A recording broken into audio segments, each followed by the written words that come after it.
পর্দা উঠেছে টি-20 বিশ্বকাপে। তবে বাংলাদেশ নিজেদের অভিযান শুরু করবে আগামী ৮ জুন শ্রীলঙ্কার বিপক্ষে ম্যাচ দিয়ে। যদিও বাংলাদেশের বিশ্বকাপ প্রস্তুতি ভালো হয়নি, যুক্তরাষ্ট্রের বিপক্ষে সিরিজের হারের পর অফিসিয়াল প্রস্তুতি ম্যাচে ভারতের কাছে উড়ে গেছে। তবে পেসার তাসকিন আহমেদ মনে করেন, মূল আসরে ব্যাটাররা মোটামুটি রান এনে দিলেই ভালো কিছু করা সম্ভব। গতকাল মঙ্গলবার ডালাসে সাংবাদিকদের সঙ্গে তাসকিন কথা বলেছেন, যেখানে প্রশ্ন এসেছে বিশ্বকাপে বাংলাদেশ কত দূর যেতে পারে। জবাবে তিনি বলেন, আসলে বলা কঠিন।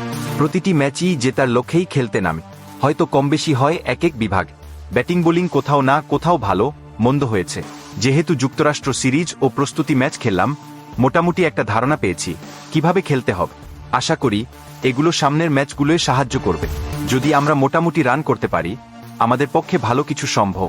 উইকেট একটি লো স্কোরি। আসরের উইকেট নিয়ে তাসকিন বলেন, নিউইয়র্কের উইকেট একটু লো স্কোরি, ডালাসের উইকেট ভিন্ন হতে পারে।